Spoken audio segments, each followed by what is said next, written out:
Depuis un certain temps, l'administration Trump menace de faire une guerre commerciale avec la Chine.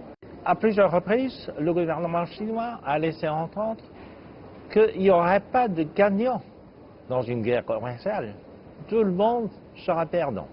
Donc on ne veut pas faire une guerre commerciale avec les États-Unis.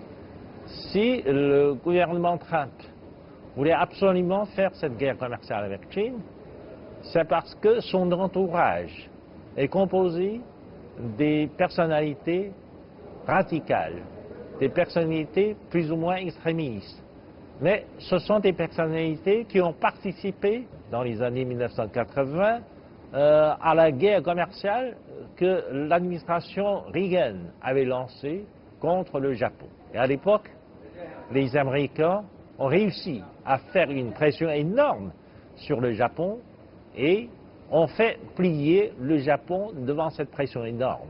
Et aujourd'hui, ils voulaient répéter le même succès.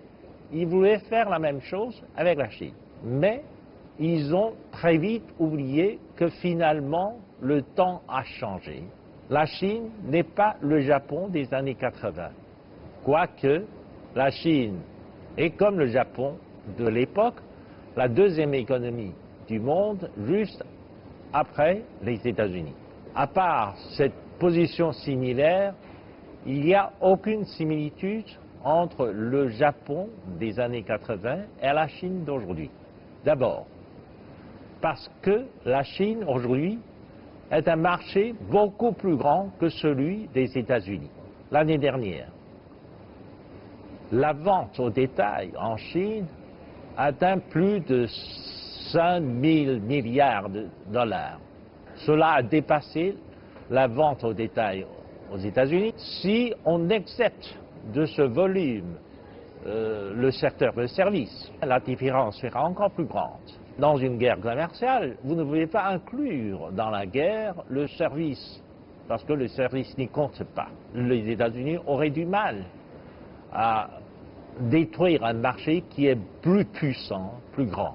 Alors qu'avec le Japon à l'époque, le marché japonais était minuscule par rapport au marché américain. Bien sûr, le Japon ne pouvait pas faire face à une telle pression. Le Japon et la Chine est incomparable. Et il y a une autre chose, un autre facteur très important que les Américains ont complètement négligé.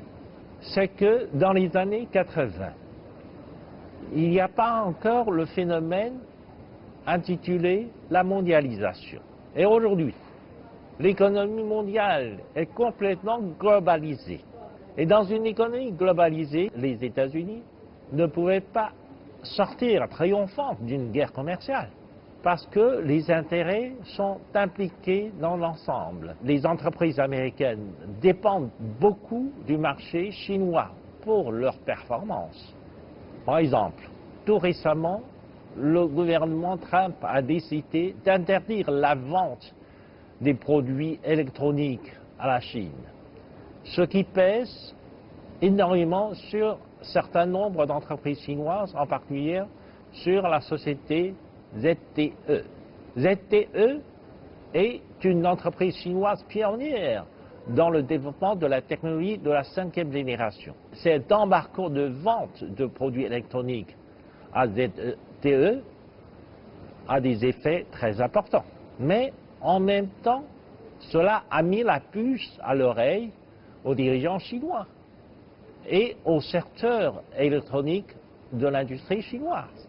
Les entreprises chinoises vont faire des efforts pour continuer à produire des puces, par exemple, parce que depuis peu de temps, la Chine est devenue le premier marché des puces des fabricants américains. Avec cet embargo, les entreprises chinoises seraient obligées de produire elles-mêmes des puces pour remplacer la fabrication américaine. Donc, dans peu de temps, il serait imaginable que finalement les entreprises américaines devraient faire face à une concurrence violente de la part des entreprises chinoises parce que, une fois les entreprises chinoises seraient obligées de produire elles-mêmes ces produits, qu'elle pouvait importer autrefois des États-Unis, eh bien, elle serait capable d'en produire et de faire à meilleur prix.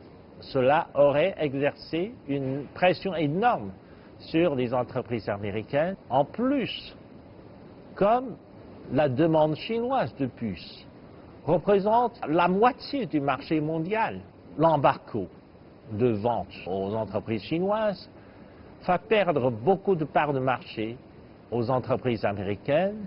Eh bien, on assiste déjà à une chute des actions de ces entreprises à la bourse de New York, et cela va continuer si l'administration Trump persiste dans cette guerre commerciale.